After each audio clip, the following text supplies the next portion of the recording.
Gente, tudo bem? Bom dia, boa tarde ou boa noite, não sei qual horário você está assistindo esse vídeo. Hoje nós vamos falar sobre algumas tensões e conflitos historicamente, né, na América, ok? Então nós vamos falar sobre a Guerra do Pacífico, por exemplo, a Guerra Mexicano-Americana, tá? Beleza? Vamos comentar um pouquinho ali da Guerra da Cisplatina nesse vídeo, tranquilo? Então, tensões e conflitos que ocorreram na América ao longo do tempo. Primeira coisa, pegando aí entre as três Américas, Norte, Central e Sul, a América do Sul é até um dos lugares mais pacíficos do mundo, até se comparado a outros continentes, tá? Pô, professor, como assim, né? A gente vê o Brasil, a Argentina, os outros países aqui da América do Sul com muita violência, né? Às vezes presente nas grandes cidades. Bom, vamos lá. Uma coisa, né, são os conflitos internos, né, os problemas internos que esses países têm. Assim como o Brasil, a Argentina, o Paraguai, a Colômbia, vão ter muitos problemas, né, internos, principalmente envolvendo o tráfico de drogas, por exemplo. Falando da Colômbia, do Brasil, da Bolívia, do Paraguai. Ok? Agora, quando eu falo de conflitos externos entre os vizinhos, você não tem esse problema aqui na América do Sul. Se a gente for olhar de 1945 até hoje, nós tivemos apenas dois conflitos que na verdade têm uma ligação, né? Que foi entre o Peru e o Equador por questões de fronteira. Se a gente for comparar, por exemplo, aqui com a Ásia, eu sei que é um continente muito maior, né? Então a possibilidade de conflitos também é muito grande. Mas se você for comparar aqui com a Ásia, como vocês estão vendo do lado, olha a quantidade de conflitos que nós tivemos pós Segunda Guerra Mundial. Se você pegar com a Europa também, comparar com a Europa, comparar com o continente africano, ainda assim a América do Sul vai vencer em números em relação a conflitos muito pequenos, né? A gente só teve apenas um conflito. A Guerra de Paquicha e a Guerra de Cenepa tem uma relação, né? É uma continuação do conflito ali entre Peru e Equador por questões de fronteira, certo? Então a América do Sul é um dos mais pacíficos se compararmos todas as porções continentais do mundo. Eu vou falar um pouquinho da Guerra do Pacífico. Ela aconteceu no século XIX, vocês estão vendo, né, de 1879 até 1884, tá? E que vai envolver aí Chile, Bolívia e Peru nesse conflito. No século XIX, você vai ter as descobertas de guano, que é um excremento de aves que vai servir como fertilizante natural, e de salitre, que também vai ser muito importante para a agricultura, na região do Atacama. A descoberta vai encerrar umas tensões entre três países, Peru, Bolívia e Chile. Temos que lembrar que são países que eram formados ali recentemente, né? Foram formados no século XIX e procuravam melhorar a sua economia. Então, a exploração mineral seria muito importante nesse processo, tá? Não só a exploração mineral, a extração vegetal e assim vai. Essa novidade, né, essas descobertas do guano, por exemplo, do próprio salitre ali na região do Atacama, vai atrair muitas empresas chilenas para uma região chamada de Antofagasta, que eu vou mostrar para vocês aqui, ó. Tá vendo? Esse mapa aqui era antes do conflito e vocês estão vendo que a Bolívia tem uma saída para o mar, beleza? A Bolívia vai perder essa saída do mar, vai ser uma consequência da Guerra do Pacífico, tá? O Chile vai ficar muito interessado nessa região aqui, onde você tinha ali grandes porções de guano e de salitre a serem explorados. Então muitas empresas mineradoras chilenas vão para essa região, ok? Então essa novidade vai atrair muitas empresas chilenas para essa região de Antofagasta e vai ajudar muito a economia do Chile, gerando um crescimento da sua economia nesse momento. O Chile até propõe a compra da região, que vai ser negado pela Bolívia. A partir de 1873, a Bolívia vai assinar um tratado de aliança defensiva com o Peru. Tá? Mas por que eles fizeram isso? Bom, sabendo, eles estavam já preocupados com o avanço das empresas chilenas para essa região de Antofagasta, ali pegando o deserto do Atacama. Então fizeram meio que esse tratado de aliança defensiva meio que para se proteger caso haja algum conflito, né? A Bolívia e o Peru iriam se juntar, né, para ter um apoio mútuo, tá? Caso entrasse em conflito com o Chile. Então eles já estavam prevenindo ali um possível conflito, até porque eles estavam muito preocupados com o avanço dessas empresas chilenas na região de Antofagasta. A Bolívia ela cobrava impostos dessas empresas chilenas. Vai ser um acordo feito em 1874, um ano depois do Tratado de Aliança Defensiva. Eles vão fazer um acordo com o Chile e o Chile tinha que pagar impostos de tudo que era explorado ali mineralmente, tá? Mas a Bolívia estava num momento de crise, com governos instáveis nesse momento, E aí, em 1878, vai surgir um aumento de imposto, algo que não estava no acordo feito em 1874. Temos que lembrar que no acordo de 1874 dizia que não aumentaria os impostos por 25 anos. E vocês estão vendo ali, né? Pô, por 25 anos, né? Então, bem depois que aumentaria esses impostos. Mas vocês estão vendo que em 1878 esse acordo foi quebrado. Até porque a Bolívia estava em crise, com governos instáveis, então precisava arrecadar mais impostos, quebra esse contrato, o que vai gerar uma certa insatisfação aos chilenos. Olha aqui, mostrar para vocês o guano, que são excrementos de ave. É um fertilizante natural, riquíssimo em fosfato, nitrogênio, amônia, né, sais alcalinos. Os incas já utilizavam o guano até mesmo em seus terraços agrícolas. E o salitre também, que é muito utilizado na agricultura, né, uma espécie também de fertilizante. O novo imposto impunha a cobrança de mais de 10 centavos para cada 100 quilos de salitre que fossem exportados pelas empresas chilenas, né? Então, a cada 100 quilos de salitre retirado eram mais de 10 centavos. Isso já ali valendo em 1878. Os chilenos vão ficar bem pé da vida, para não falar outra coisa aqui, com essa situação. E aí vão querer tomar o território. Em fevereiro de 1879, mais de 500 homens ocupam o porto de Antofagasta pelo porto.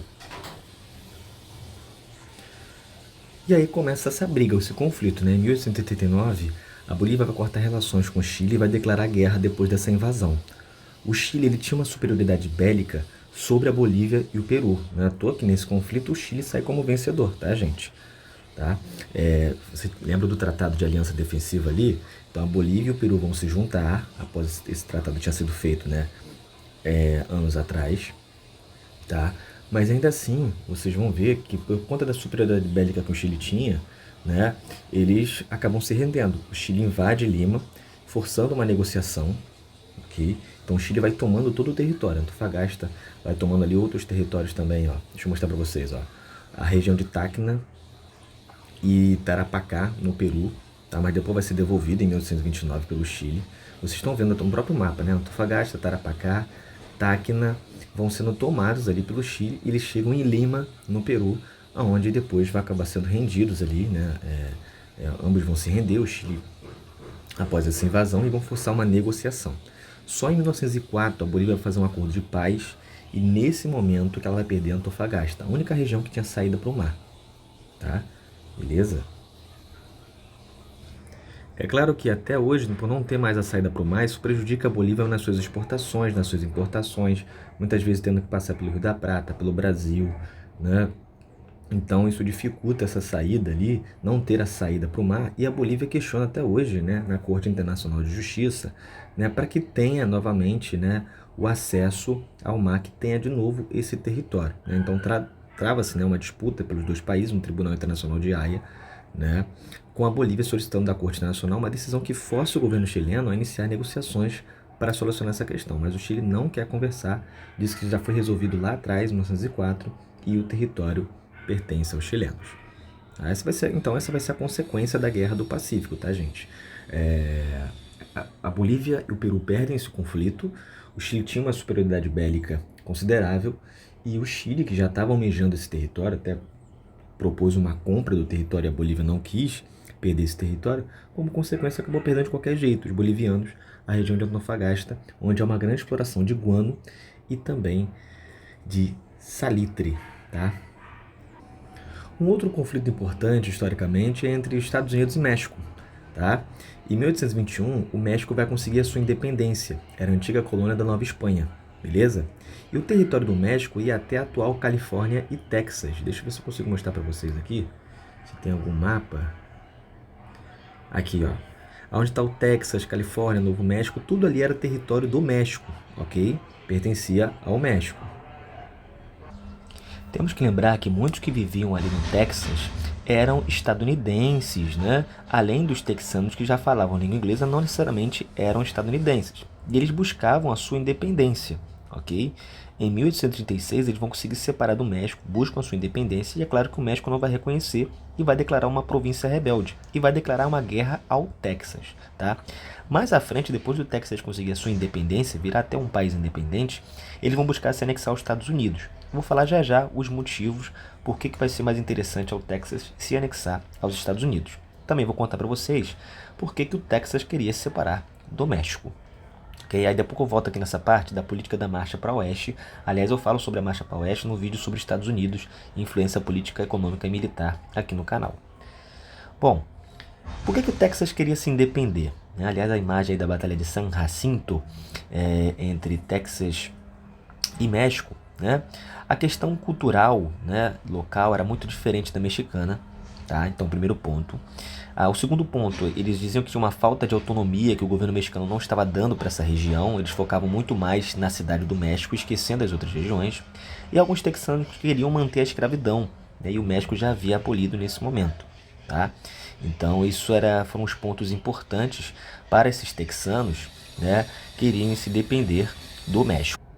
Temos que lembrar que a Batalha de San Jacinto foi muito importante para essa revolução texana, tá? Na sua independência. Ok, gente? Então estão aqui os motivos por que o Texas queria se independer do México, tá? Mais à frente, com a política da marcha para o oeste, os Estados Unidos estavam expandindo o seu território, né? Então estava interessado na extensão de territórios, e o Texas também estava com alguns problemas econômicos, viu que era muito interessante se anexar aos Estados Unidos por conta da sua moeda, o dólar.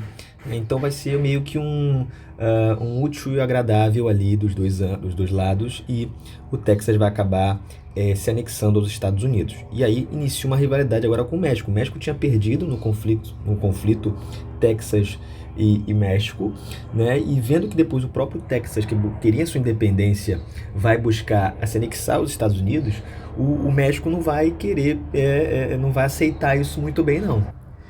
Dito isso, o México não reconhece a anexação e dá início a uma guerra com os Estados Unidos. Aí inicia a Guerra Mexicana-Americana.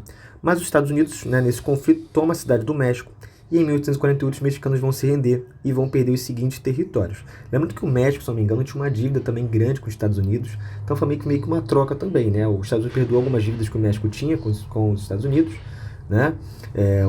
O México assim é perdoado, em troca vai perder muitos territórios, como a própria Califórnia, o Novo México, o Arizona, o que a gente conhece hoje como Novo México, né? O Arizona, ali onde tem o deserto do Arizona, Nevada e Utah. E é claro, o próprio Texas. No Tratado de Guadalupe Hidalgo foi assinado e concretizou a anexação, por exemplo, desses territórios, principalmente do próprio Texas, tá? Então, a consequência da Guerra Mexicano-Americana é que o México perde diversos territórios, por mais que vai ter um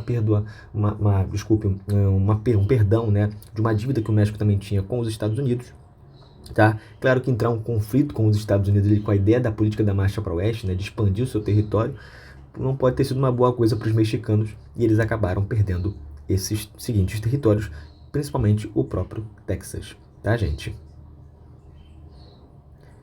Essa bandeira aqui é a bandeira do Texas, né, pós-independência, tá? E é uma bandeira que representa até hoje o estado do Texas, né? Então, depois de conseguir a sua independência, acabou se anexando aos Estados Unidos. Então, vocês podem ver ali, ó, Califórnia, Novo México, Texas foram territórios, né, que acabaram sendo obtidos pelos Estados Unidos, principalmente nesse conflito México e Estados Unidos. Vocês podem até ver o número 7 lá, tomado do México em 1845, né? O Texas vai acabar se anexando aos Estados Unidos. Você tem ali, ó, obtido por vitória na guerra contra o México, a Califórnia, né? O Novo México em si vai ser comprado e anexado também como uma própria consequência desse conflito e tudo mais, né? Então vocês podem acompanhar aqui a mudança até do território dos Estados Unidos. Fala um pouquinho de uma questão bem específica entre Colômbia e Venezuela, né? Muito por conta do petróleo, tá? Colômbia e Venezuela disputam há muito tempo o chamado Golfo da Venezuela. Vocês estão vendo aqui o Lago de Maracaibo, que vem sofrendo muito impacto ambiental por conta de vazamento de petróleo. A Venezuela, né, que estava numa crise e ainda continua numa crise tenebrosa ali, econômica e politicamente, e diminuiu muito a sua produção de petróleo. Então há muito vazamento de petróleo no Lago Maracaibo, que também afeta o Golfo da Venezuela, onde também se encontra muito petróleo. E a Colômbia sempre também teve de olho no Golfo da Venezuela. Claro, o petróleo é muito importante, né, para a economia de diversos países, certo? Então Colômbia e Venezuela já disputam um bom tempo o Golfo da Venezuela por conta do petróleo. Em 2015 a gente vai ter uma situação bem complicada, principalmente ali num certo auge da crise da Venezuela, né, que contrabandistas vão atacar alguns militares venezuelanos ali no Golfo da Venezuela, gerando até alguns feridos. E como retaliação, a Venezuela vai deportar mais de 1.000 colombianos que estavam de forma irregular na Venezuela e vai fechar a fronteira entre os dois países. No momento, as coisas estão mais tranquilas entre os dois países, teve um processo de diplomação ali em 2022, mas quase gerou um conflito nesse ano entre os dois países, porque a Colômbia viu, né, uma Venezuela mais frágil, né, e a gente fala assim, não, a Colômbia é o Estado colombiano, porque nesse caso aqui foram feitos por contrabandistas colombianos, então a gente pode dizer que esses contrabandistas, né, esses traficantes, de certa forma, e se eu não me engano tinha uma relação ali com o tráfico de drogas, que estavam querendo, né, até ter alguma forma de manter os seus negócios, e aí, claro, tendo o petróleo de forma clandestina e podendo vender até no mercado clandestino, eles faturariam alguma grana e ajudaria a manter os seus negócios ali ilícitos. Então, aproveitando esse momento de crise da Venezuela, onde uma produção estava baixa, onde em muitos lugares havia vazamento de petróleo, então havia uma certa facilidade para ter acesso a esse petróleo. Mas se vocês vão vendo que a Colômbia ali é colada à Venezuela, tá?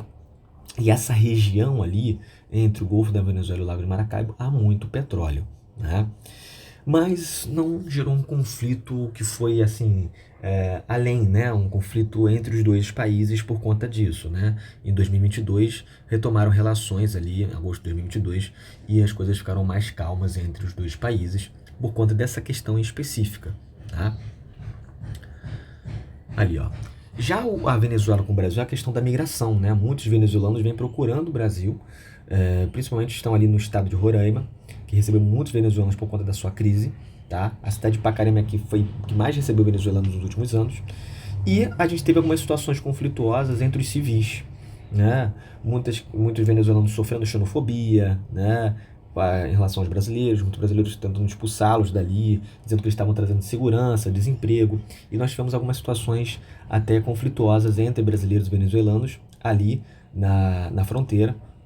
Olha aqui essa notícia, por exemplo, né? Venezuelanos e brasileiros se confrontam nas ruas da cidade de Roraima, né? Agredidos com pedaços de pau, os refugiados foram expulsos das tendas que ocupavam na região, na fronteira do Brasil com a Venezuela. E ali também, ó, após ataques de brasileiros, 1,2 mil venezuelanos deixaram o país. Então você vê, né, que muitos colocaram o problema da insegurança e do desemprego como os culpados, né, esses migrantes que muitas vezes estão desesperados, querendo comida, querendo uma habitação, onde, né, não conseguiram manter no seu país de origem, a Venezuela, né? E aí gerou até uma certa tensão naquele momento entre os dois países. Essa notícia que é de 2018 já era ali, se eu não me engano, uma transição, né, já para o governo Bolsonaro. Mais à frente as questões vão ficar mais complicadas entre o governo Bolsonaro e o de Nicolás Maduro, né?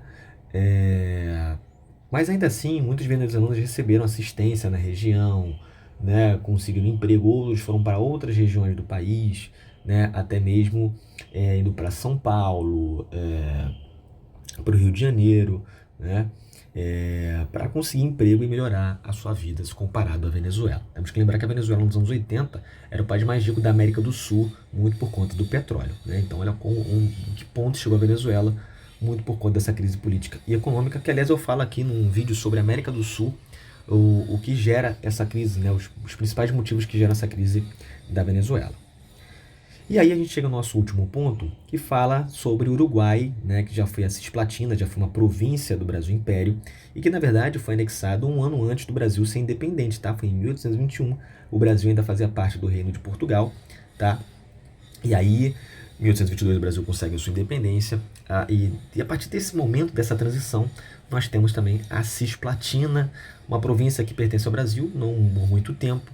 Logo depois a Cisplatina consegue a sua independência de vez e vira, de fato, o Uruguai, tá? Antes de ser dominada aí pelos espanhóis e portugueses que tiveram ali sua presença no território que a gente conhece hoje como Uruguai, ali viviam os índios guaranis e os charruás, tá? O Américo Vespúcio é o cara que, o nome dele vai ser uma grande homenagem, né? Ele vai ser homenageado com o continente, né? Dá o nome ao continente, o continente América. Ele chega lá em 1501, mas outros vão dizer que Fernando da Cunha Spanier chegou lá em 1499, 2 anos antes.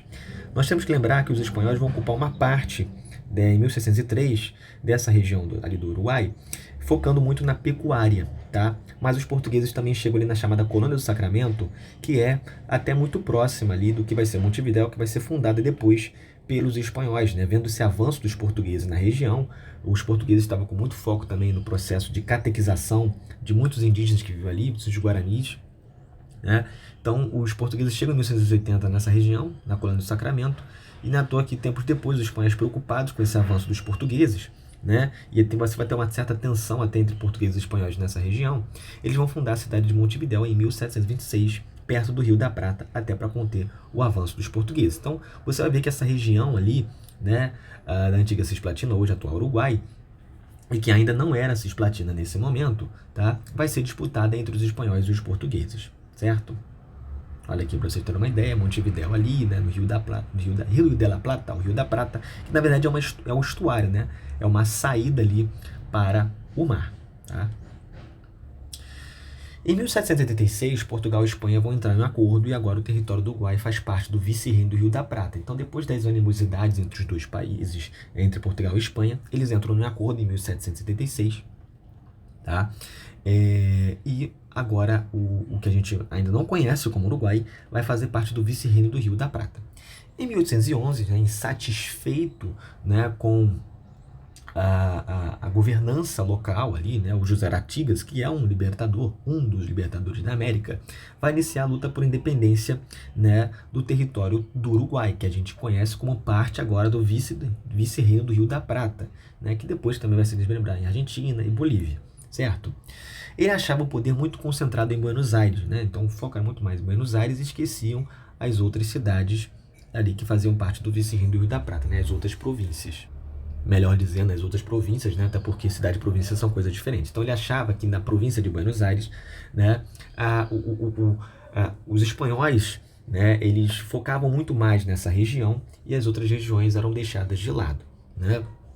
E aí, em 1815, o Artigas consegue essa independência e agora governa o atual Uruguai, que ainda não vai se chamar Uruguai, tá? Vai se chamar a Província Oriental do Rio da Prata. Então, em 1815, a gente tem um processo de independência, tá, dessa região ali, pegando Montevidéu, que vai se juntar com outras províncias que estavam até no território da Argentina, do que vai ser ainda a Argentina, como Córdoba, Santa Fé, Entre Rios, né? Essas províncias vão se juntar contra esse centralismo de Buenos Aires, tá? E aí vão se independer e vão formar a província oriental do Rio da Prata, tá?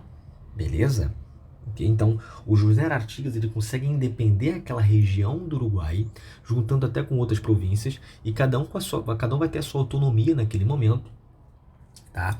E a porção que ele estava ali em Montevidéu, onde ele via que não havia um foco dos espanhóis nessa região, era mais para Buenos Aires, né? É onde ele vai liderar, né, esse processo de independência e vai se tornar um líder, e aí forma-se ali na região do que a gente conhece como Uruguai, a província oriental do Rio da Prata, ok? Só que, olha ali em 1817, Reino de Portugal e Brasil vão invadir a província oriental e vão derrotar o Artigas. Por quê? Deu certo o processo de independência dele, e isso poderia influenciar as outras regiões ao sul do Brasil.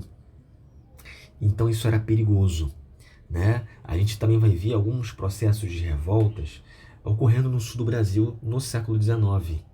Tanto ainda no Brasil, fazendo parte do Reino de Portugal, e até no Brasil Império. Então, como isso deu certo, isso poderia influenciar outras revoltas no sul do Brasil. Um sul do Brasil que também havia um vazio demográfico e que também poderia ser perdido esse território até pelos seus vizinhos. Então, a gente precisa derrotar o Artigas para dizer o seguinte, né? Que, olha, revolta nenhuma dá certo. Então, essa independência da província oriental do Rio da Prata vai ser por pouco tempo, porque o Reino de Portugal e Brasil vão invadir a província oriental e vão derrotar o Artigas. E aí, eles vão meio que anexar agora essa região, né? E que vai fazer parte do Reino de Brasil, Portugal e Algarves. Tá? Então, aí eu boto ali, por que o Reino de Portugal e Brasil invadiu o Uruguai? Medo de influenciar o sul do Brasil com revoltas. Outra coisa, a questão econômica, né? Ter acesso ao Rio da Prata. Porque agora viu que os espanhóis saíram dali. Então, talvez estaria mais fragilizado. Então, tomar esse território seria interessante agora. Aqui, José Artigas, vamos derrotá-los. Fácil, se comparado aos espanhóis que estavam ali antes, né? Protegeu o sul do Brasil de invasões possíveis, né? Porque isso poderia gerar mais influência para outras regiões, até mesmo para a Argentina, ali para a região do Paraguai, os caras tomarem o sul do Brasil. E claro, mais uma questão econômica, né? Era uma região rica em gado, couro, tinha um solo fértil, então começa os portugueses ainda, os portugueses ali comandando o território brasileiro, olhar esse território com bastante carinho. O Uruguai vira cisplatina, até mesmo antes do Brasil se independer e durante o Brasil Império, tá? E ali em 1821, mas vai ser por pouco tempo, tá? Esse território depois vai conseguir sua independência em 1828, nós vamos ter a Guerra da Cisplatina em 1825, tá? E aí em 1828 a gente tem a independência do Uruguai, tá? Lembrando que a gente vai ter o Tratado do Rio de Janeiro, que vai assinar reconhecendo a independência e teve mediação do Reino Unido, que era a principal potência econômica da época, tá? Mas a questão da demarcação da fronteira sempre foi um problema. Houve uma demarcação da fronteira em 1851, mas o Uruguai diz que houve um erro nessa demarcação. E aí, principalmente dessa região aqui, ó, deixa eu mostrar para vocês. Essa regiãozinha chamada Rincão de Artigas, Artigas até em homenagem ao José Artigas, né? O Uruguai diz que houve um erro bem ali, nessa região, né? Que na verdade Rincão de Artigas pertence ao Uruguai, tá, gente? Então na demarcação que foi feita lá atrás, houve um erro em 1851. Foi nesse período que eles vão começar a demarcar ali a diferença do Brasil para o que é o Uruguai já independente há bastante tempo, né? Beleza? Então olha aqui, ó. E essa notícia saiu recentemente, né? Uruguai e Brasil, com o parque eólico no Rio Grande do Sul, fez ressurgir uma disputa territorial centenária entre os dois países, né? A usina usina foi construída lá de parque eólico que é brasileira, levou o Uruguai a questionar a soberania sobre a área conhecida como Rincão de Artigas. O governo brasileiro entende que o território faz parte do município gaúcho chamado Rincão de Artigas, tá? E é claro que é importante o Brasil continuar dominando esse território, porque a partir do momento que o Brasil fala, não, tudo bem, Uruguai, houve um erro e o território é de vocês, isso pode até mesmo os países vizinhos começarem a reivindicar territórios, né, que eles vão dizer que é deles. Então o Brasil não pode afrouxar isso agora e continuar afirmando que esse território é nosso. Se houve um erro lá atrás, só lamento, porque isso também afeta a questão da soberania, né, do nosso país, tá? Ok? Deixa eu voltar aqui, ó. Aliás, para vocês que não sabem o que significa cisplatina, cisplatina é para o lado de cá do Rio da Prata, isto é, para o lado do Brasil, né? Platina, prata, cis, né? Para o lado de cá do Rio da Prata, tá? Então é chamado de cisplatina, né? Se você for olhar o Rio da Prata, onde é que está aqui o Rio da Prata, gente? Ó, Rio da Prata e acima está o Uruguai. Então, para o lado de cá do Rio da Prata, para o lado do Brasil, e aí era assinado o nome cisplatina, tá? Tudo certo, gente? Ok. E aqui, ó, para a gente encerrar o nosso vídeo, né, de 28 minutos, né, há quanto tempo os países da América Latina são independentes, né? Então tem aqui, basicamente, vamos dizer, a idade de cada país, né? Da América Latina. Espero que vocês tenham gostado do vídeo. Qualquer dúvida, coloque nos comentários, tá? Valeu, valeu, foi bom demais. Eu adoro esse tema de conflitos. É um dos vídeos mais legais aqui do nosso canal. Valeu, valeu, fui.